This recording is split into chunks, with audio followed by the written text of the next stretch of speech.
Hello again, everybody, and welcome to another Inside Lowell podcast. I am your host, Teddy Panos, coming to you from the WellPoint Studios here in downtown Lowell. WellPoint is the only health plan offering healthcare benefits exclusively to Massachusetts GIC members. At WellPoint, your whole health is their whole point. We thank our friends at WellPoint for helping to make this podcast possible. And I thank my special guests for joining me here for today's podcast.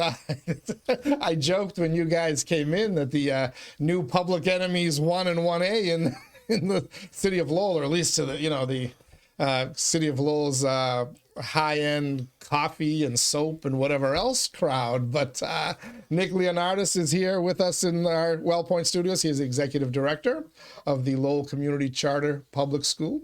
Good morning, Nick. Welcome. Hey, Teddy. Good Thanks to for have you having. here. Yeah, thanks for having us. Robert Gignac is here as well, the Chief Operating Officer for the LCCPS. Thanks to you as well, Robert, for joining us here today. Sure. Thanks for giving us the opportunity. Oh, it's my pleasure. I mean, arguably over the last couple of months, the most read story that we've run on Inside Lowell, the Thanksgiving Day announcement that we made about the generous gift that you guys received from James Lychulis, the owner of Mill Number 5, and your plans for it and the fallout from it. We got a lot to talk about, and a lot of, I think, some misconceptions that I know you guys wanted to clear up, and some things that we've learned since the initial outrage that we want to get to as well. But let me quickly just thank the rest of our sponsors here for helping to make this podcast, all of our Inside Lowell podcasts, possible. Of course, we mentioned our friends at WellPoint. Your whole health is their whole point. Washington Savings Bank, make the switch now to Washington Savings Bank. TMI Properties, quality and value at every price point. Find your perfect space with TMI. Mahoney Oil, providing warmth and protection to Greater Lowell and Southern New Hampshire since 1925. Francis E. Preventure Insurance, the agency Greater Lowell has counted on for nearly half a century. Real Estate Ray Booten, if you're looking to buy or sell a home or commercial property in Massachusetts or New Hampshire, or if you'd like to have one appraised, Real Estate Ray Booten is your man. Find him at realestaterayBooten.com. And of course, the Massachusetts Pirates, bringing all the hard-hitting action and excitement of arena football to the Mill City. And with that, bring in our guests again. So just kind of your reaction to the news and why this change over there at that building known as Mill Number 5 came about, how it came about. Yeah, so first I'd like to say, like so many people, I've enjoyed going to Mill Number 5. It's been a draw for the city. We actually would play it up with our new hires, the coffee shop, taking my family Christmas shopping, watched a number of movies in the Luna Theater. It's been a great asset to the city of Lowell, and we're sad that it's going away as well, like everybody else. And so, but it is a great opportunity for the school. The owner of Mill Number 5 reached out to us about 2 months ago to start a conversation about this, and we were happy to sort of explore it. And at the end of the day, we ended up accepting the donation. It's a good move for the school. It's a good move for our kids and our families on a very long list of reasons, and we'll be happy to get into some of those with you today.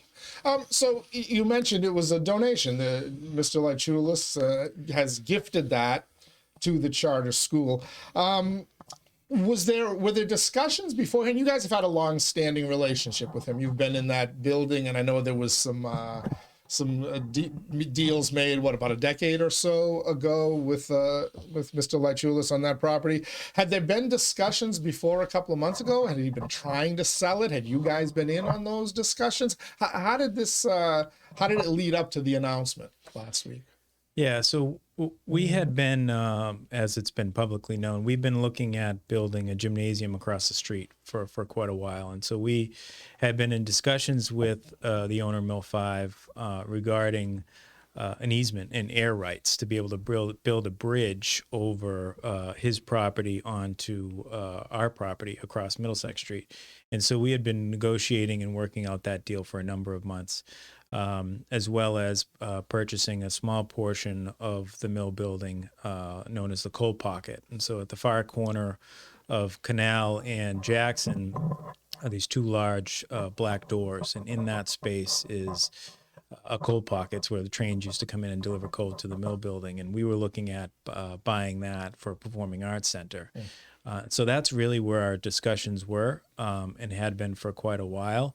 And then we had a public event regarding the Build to Learn campaign, where we discussed all of this, and shortly after that, we were approached about a gift. And so, a lot happened within the last couple of months, and we truly are grateful to the opportunity that this is going to provide our kids. And that's our jobs. Our jobs are to provide the best possible opportunities for our students and families. And this is something we explored. We spent a lot of time looking into what this would mean for the future of LCCPS and for the city of Lowell, and the impact it would have on the patrons and the business owners. And it's an exciting opportunity for our school community, but we realize it has a significant impact on others. And so we're hoping to work with those folks to be able to provide for opportunities in the future. And so, a lot of moving parts, but it is an opportunity that we couldn't pass up. Okay. And we have tried to reach out to Mr. Lechulis and have him kind of talk a little bit on his side of things. And there was a little more information in a Lowell Sun article published yesterday that talked about it. He's been having financial hardships, it sounds like, with that building. That's not a big secret, and anybody who kind of would understand certain things in the background might know it, and we will get into those. But had he been trying to sell it, to your knowledge? Had he talked about selling it to you folks, or was that ever on the table? We had no discussions regarding buying the building up until the gift proposal, and so what he was doing prior to that, we're not sure. I know we had talked about our plans across the street and how we could work together to make sure that the Mill 5 location was accessible as well as ours. Okay. Just from as I kind of see this from afar, and he'd be the one obviously to answer this, but it sounds like he never even really entertained any thoughts. It sounds like he had tried a number of different things to make Mill number 5 financially viable for himself, obviously, but also for those businesses there. And then when he couldn't, rather than try to sell it, he sounds like he just decided to give it as a gift. That's a major step. That's a hell of a gift. I'm not sure anyone has ever received one. Maybe Marty Meehan can talk about some of the money he's received to build new buildings out there at UMass Lowell, but somebody actually, gifting a facility. I mean, it shows a commitment to that charter school, and it sounds like you guys have had a relationship with him and his family that extends well beyond this particular transaction, right? Yeah. I think, long before Nick and I joined the school, the Lechulis families had a relationship with the school. They provided a home when nobody else would.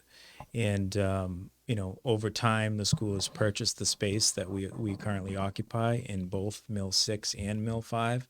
And then since I've been there, I've worked with the Lechulis family on a number of building-related issues, and have built what I feel is a good working relationship. And they've always been very interested in what we do for our students and families, and have been generous with providing us with opportunities throughout the years. Let's talk about the timing of the announcement, because that was one of the big criticisms from folks who jumped onto our site and also our social media sites and other sites as well. It sounds like the business owners, while they may not have known the exact timing, knew that this was always a possibility. But the fact that the news kind of broke/leaked on Thanksgiving evening, could the timing have been better? And how did this kind of come about? I first saw it on your social media sites.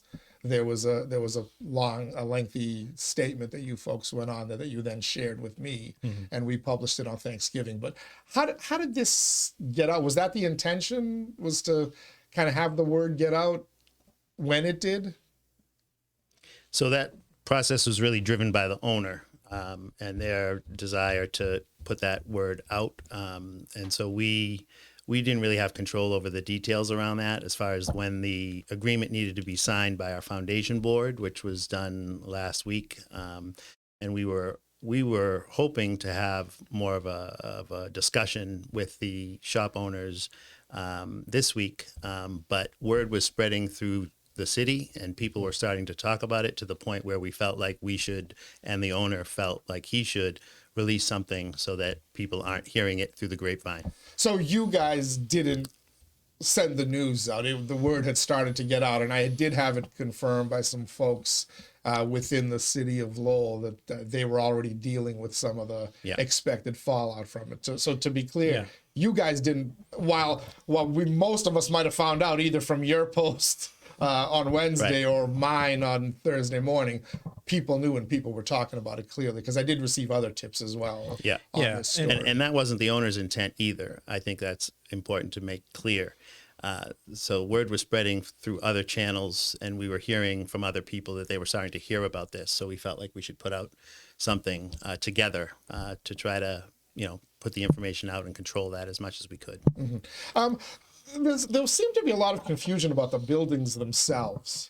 And first of all, why can't you just continue to operate as is and do what you were going to do in what I believe is mill number 6?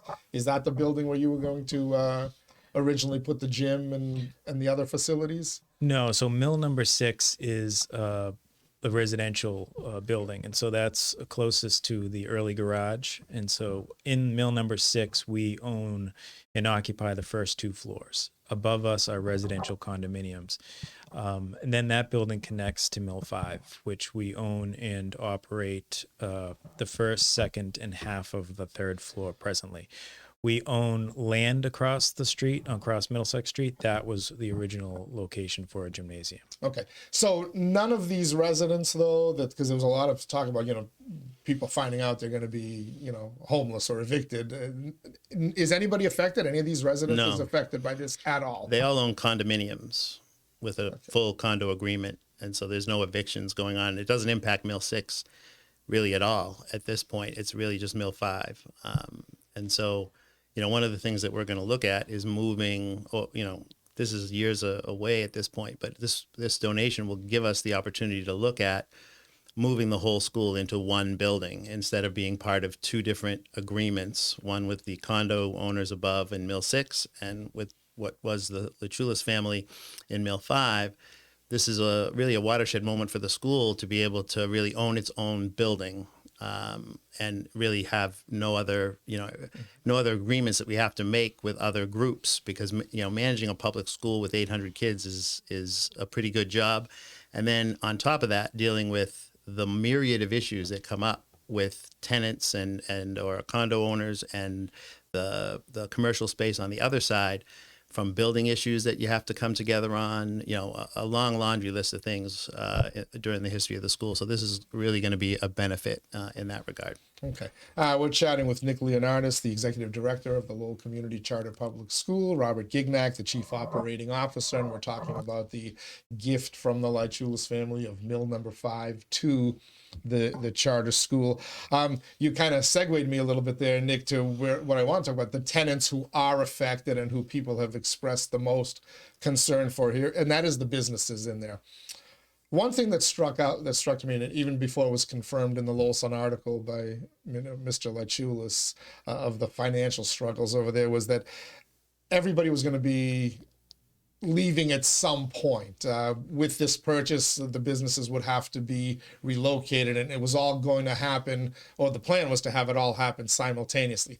That tells me these businesses don't have any leases. Or if they do have them, they're not long-term leases. Are you guys going to be landlords at all over these businesses for some period? When are you technically owners of that property? So we'll take ownership at the end of January, most likely. And so there may be, we're planning to meet with business owners over the next week or 2, depending on their schedules, to determine what their needs are. And that we may very well be landlords for a period of time. But a big piece for folks to be aware of is that Mr. Chulis not only owned those floors, but he also owned and operated Coffee and Cotton, the Luna Theater, and the ice cream shop. And so the decision to close those businesses does impact the other businesses that are in that space. And so we will talk to folks about if they need to extend their leases and provide them an opportunity to do so. But the foot traffic is going to change, and we're not going to be opening a coffee shop to provide foot traffic when at the end of the day, our job is to provide opportunities for kids, and we will occupy that space at some point in time. Okay, so come the end of January, you folks will officially take over. And by that point, as owners of any property you have the ability to get rid of anybody who doesn't have an existing lease, correct? Yeah. So is it safe for me to assume that all the leases have either already expired or would have expired by January 31st of 2025? Yeah, so the lease arrangements that are currently in place, I believe, are monthly. They renew monthly, and so we would, continue to have conversations with folks if we were to go in that direction. Confirms one of the suspicions that I had for why this announcement happened. Are you able to? Why not just operate continuously as businesses in there? Why not just allow that and go forward with your other plans? Well, I think it it shows that we're interested in supporting the community as best we can. And if there's a reasonable path forward to allowing these businesses to continue, then we're open to that conversation for sure. We don't want to be seen as, heartless people kicking people out of their retail space after 10 years that they've occupied it. We want to be good neighbors. We want to be good to the city and show folks that we're here to work with people. But logistically, though, that's kind of an impossibility, isn't it? Though to do what you want to do in expanding the school, because you're talking about a new gym, you're talking about a performance arts center. I would imagine there are other things on the table now which would allow you to maximize the level of education that you can give, right? Absolutely. I mean, I think there's going to be a pretty good window of time where we're not going to be using that space, and so that piece, for a period of time makes all the sense in the world to entertain that as an option.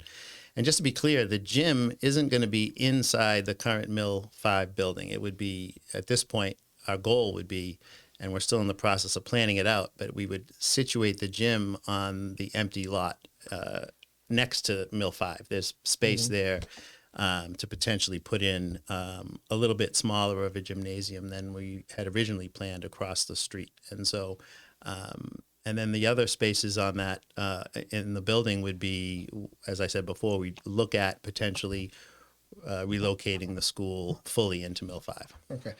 You had launched a capital campaign to make all this happen beforehand. I would imagine that this makes your capital needs significantly less, right? Having all this space gifted to you. Most likely that's the case. And so we were building a pretty sizable gymnasium across the street with performing arts pieces and a stage and all of that. And so moving across to the Mill 5 side would reduce the size of the gym, which would hopefully be less costly, but we're also gaining some additional performance space within the mill itself. And so we're expecting the cost to be reduced, which will allow us to invest in the building sooner rather than later. Okay. Let's talk a little bit about the school itself and the service that it provides, because one of the things that business deals happen all the time, and whatever people think about it, great. But I've seen what I consider some unfair criticism of the charter school in this. Who's your student body? Who do you serve? So we serve primarily students from families that have immigrated to Lowell, and we're 96% non-white students. We translate everything we send home into the 3 most spoken languages that our parents speak at home, which is Khmer, Portuguese, and Spanish. We have three family liaisons who are there to work with parents to make sure they get all the information that's going on at the school on a regular basis. I also want to say we're fully a public school. In Massachusetts, Massachusetts, is very unique in some respects, and one of them is the quality of the programming that charter schools offer in Massachusetts, and the pipeline of support that they have from the Department of Elementary and Secondary Education and from the Charter School Association. And so, you know, charters in Massachusetts are very much like small districts. We are not privately run. We are not private schools. We are 100% public. We follow all the same rules and regulations that any district in the state follows. We have professional development. We have, you know, all the same trainings. I've spent over almost 35 years in public education in districts as a teacher, as a principal, and now as a director of a charter school. There is no difference between what we do on a day-to-day basis than what happens in any other district in the state.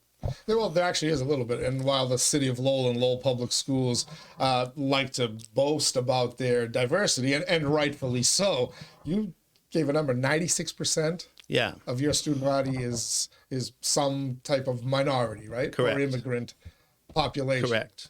And it's not rich kids whose mom and dads are No. paying as they do to go to BG or Lowell Catholic or Central Catholic or any of that. It's not an elitist institution in any way, shape, or form. That was one of the things that I found grossly unfair, was the fact that you were being labeled a private school and criticized as such. Yeah, it just, if I could add to that, you know, not only are, you know, 96% of our students non-white, you know, we serve 71% of students. Our students, our first language is not English. We have 82% of our students that are classified as high needs. And so 62% of our kids are low income. And so, you know, it's very easy to be ignorant when it comes to the topic of charter schools, and I understand that. But the reality is we are a community-based charter school that was founded by parents in this community who wanted another option for their kids. And this was a time when the city's violence, you know, youth violence was through the roof, and they were looking for a place. You know, our original motto was to learn together, to live together. And we've stuck with that model forever. And Nick often talks about the sector and the impact of the sector. And I always go focus on the school itself, because there are charters that contract out for educational management operations. We don't do that. We are decision makers, are in-house, and we are able to serve a specific population that represents this city and this community that, you know, I live in. I'm a taxpayer in this community. I served 2 terms on the school committee, so I know the complexities that they deal with. And they're no different than the complexities that we deal with on a daily basis. There was actually one comment, I believe it was on the InsideLowell Facebook page, where a woman credited the charter school for curbing a lot of the gang issues that the city had, and there was a lot of strife early on when, as a Southeast Asian community came to Lowell, there was a lot of strife and kind of battles with the Hispanic community, and I was surprised to see them credit this particular charter school for kind of putting an end to much of that. So I didn't realize that. K through 8, right? That's your K1 through 8th grade. Yeah. Okay. And how many students in all? 815 is our charter. All right. Given this generous gift and the fact that you're still going to own that other property where you were planning to do other things, is there plans to expand that at any point? No. Go up to the high school grades? No, we're not really interested in going in that direction at all. And so there's no real plan to add any great number of seats at all. You know, down the road, we'll see what ends up happening, but there's no plan to add a high school. So no high school. How about, does this allow you to increase your capacity? Because the school we haven't even talked about the academic success of the school yet, but yeah. if you would kind of give some of those numbers before I ask my next question then. Yeah, Nick's the academic guy. Yeah. So, you know, our academics, we're still working to get back to where we were before COVID, but we're very happy to see that a lot of our achievement on MCAS the last couple of years is starting to edge back up. But I don't think anybody's really happy statewide with where their numbers are on MCAS these last few years. Okay. Will this allow you to expand your programming in a way to further improve those academics? Because there was a time, if people don't remember, where that particular school had its charter was actually in jeopardy, right? Mm-hmm. It was underperforming horribly long before either of you got involved. But now it's kind of seen as, you know, returning there, right? But yeah, no, that's definitely true. The school bounced back from what was called turnaround started in 2010, and you know that was really just an effort to put a focus on academics is really what it was, and so now we're very proud of the academic offerings that we give to our students, that we provide to our students. We have top-notch curriculum in reading and math across all grades. We are starting a new science curriculum this year in the elementary grades. We're looking at making further improvements in how we interpret and use data to inform instruction. We've adopted iReady this year, and so we're in the process of, and these are all things that districts do. You know, all of the things that we're doing are things that are happening across public school districts, both charter and districts alike. And so we're really excited about the direction the school's going in. All right. So you said no plans currently to add 9 through 12. Does this give you the ability to expand the number of kids that are going through 8th grade? Are you able to grow the student body at all with this? Yeah. So we're not really focused on that at the present time. You know, we're looking at the capacity and what we would use this new building for, and you know. After a preliminary look, it's not a huge addition to what we'll be able to use as classroom space going forward. Okay, but it will allow you to kind of continue with the gym project as well, incorporating the Performance Arts Center inside. Does it allow you to build other classroom space, science labs, any of this stuff? Have you even had time to think of some of this stuff actually? Yeah. So it will, and so we'll be able to add additional elements to our program for sure. And you know, we're still planning on keeping the indoor streetscape, and so behind those. Behind those exteriors will be classrooms, and so we'll continue to have the Luna Theater, and we'll look to rent it out for events and have showings. But the reality is that's going to be part of our program, and so we don't have a theater right now. We don't have an auditorium. We don't have a real gymnasium, and so this overall campaign is going to enhance our opportunities for our kids. And the reality is our kids are thriving with what we have now. And so if we're able to go above and beyond what they currently have in place, you know, the sky's the limit. And, you know, we talk about the fact that we don't have an interest to go to the high school grade levels. And I talked to a number of folks this weekend who thought that was part of this deal. But it's not. And the reality is our kids are leaving our school in 8th grade with the ability to succeed in high school. And we're seeing that year after year with kids graduating at the top of the class at Lowell High School, the top of the class at Greater Lowell Tech, Innovation Academy, and private schools around the community. And some of them are athletes, and the reality is they're practicing in a gym with 60 support columns, you know, holding up the whole building. And if we're able to provide them with a gymnasium that's actually, you know, a legit court, you know, the sky's the limit for them as well. And we want to be able to add science labs to further our focus on STEM and our love for the arts. And so, you know, this space has let the arts community thrive for a number of years. That will not go away.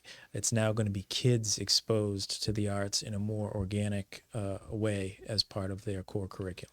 And look, the arts are great, and so is the athletics. I was, you know, Mr. Athletics and whatnot. But what you talk about, this expanding the STEM programming. I mean, if you look at the future, where we're going with AI, if you look at what UMass Lowell is doing and the kinds of partners they're starting to bring in, if these kids are going to have a chance at a future employment, meaningful future employment, you know, no disrespect, but, you know, not being podcasters or working in restaurants or the food service industry or whatever, STEM is the avenue, and anything any school can do to increase that.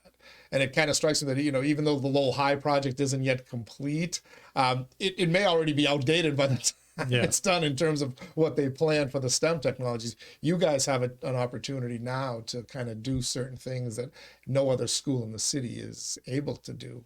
Yeah, it's true. And, you know, when we talk about the challenges that we currently have by being, you know, in 2 different buildings, not fully owning and occupying both buildings, you know, there are days a few years ago, 2 weeks before school started in August, there was a flood that occurred over the weekend, and it was a result of a commercial unit in Mill 5 that completely wiped out 2.5 of our grade levels. And so we had to relocate classrooms for a full year. We had to, you know, manage the renovations construction with students in the building. all of which was a result of something that was outside of our control. And we like to pride ourselves, my team and I like to pride ourselves on the fact that we like to put in preventative maintenance efforts to make sure we're not in that position.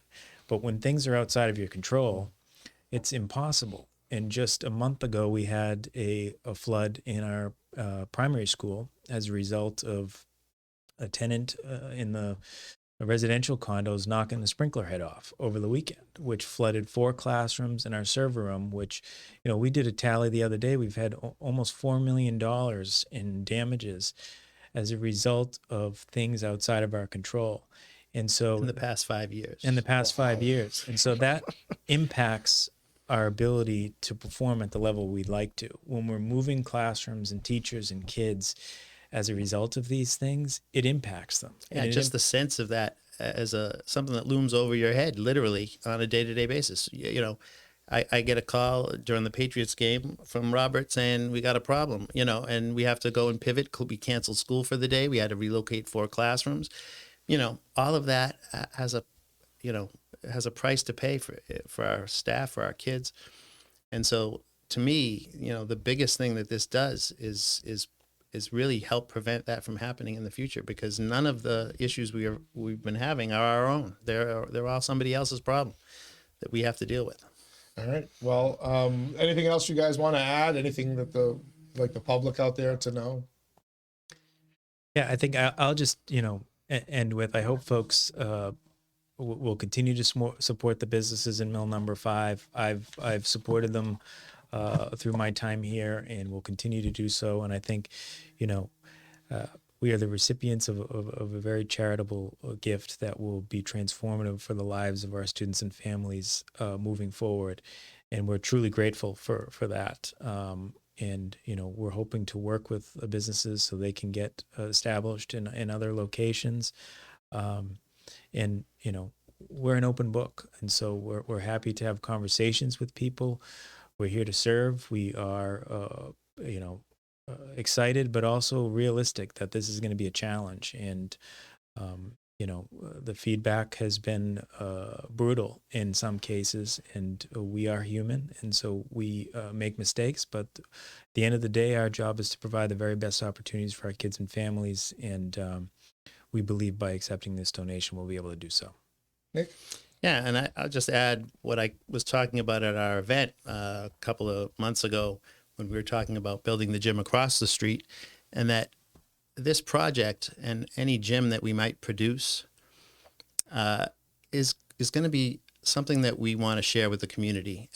We are a public school, and we want to offer what we have to the city, just like any other public school would, any other district would. So just as is the case with Lowell Public School buildings being community resources, we want to be seen in that same vein. And so I wouldn't be here, Robert wouldn't be here if we weren't committed to that as an overarching idea. And just to kind of recap and reinforce, while the plan is for everybody should hopefully be relocated by January 31st, if that's feasible. If there are some extenuating circumstances where one of those existing businesses may need another month or so, you're willing to work with them. 100%. In that regard. Yeah. When is kind of like the drop dead date for when you actually have to start construction and renovation? Is it kind of this summer, or what are we looking at? Well, we have some time, so we have to, you know, redevelop our whole planning process and look at things in far more detail. And so we have a little bit of time to be able to work with folks and to work with Jim, who's also trying to assist these businesses and to collaborate with the City of Lowell. You know, we're all trying to work together to make sure people end up in a place that they're comfortable with. Okay. And I get why, you know, Jim may feel obligated to do it, why the City of Lowell, you know, needs to do it for business. But yes, as you said, you guys are kind of in the business of education. The fact that you're willing to work, I think, kind of speaks volumes for your guys' commitment to the city as well. Well, thank you. So, Yeah. Thanks. Well, thank you, Nick Leonardos, Bob Gignac from the Lowell Community Charter Public School. Congratulations. Hell of a gift. I wish somebody would gift me something like that one of these days. But It's a great gift for the school. I think we did gift you something. I don't. Yeah, you do a lot of likes. Yeah. I don't do as much good as you guys do up there. But thank you so much, and thanks for also talking a little bit about what that school does, because I think, you know, the disappointment of potentially losing some of these businesses in that location, I think people lost their minds over the charter school, and that's totally unfair. So thank you so much for coming in. Thank you. Thank all of you for tuning in as well. Hopefully you learned a little bit more about the situation. We'll continue to reach out and try to talk to Jim Lachoulis himself about the situation, and we'll talk to the city and even some of these businesses themselves about their efforts to kind of find a new location, maybe ideally find a new location where something similar could be created. If not, hopefully they can all stand out there on their own and survive as businesses, because we could use all of the above, and we can certainly use something to help educate the school children of the city of Lowell. Till next time, everybody stay safe and keep following us here at Inside Lowell. As we like to say, Inside Lowell. If Lowell is your home, this is your place.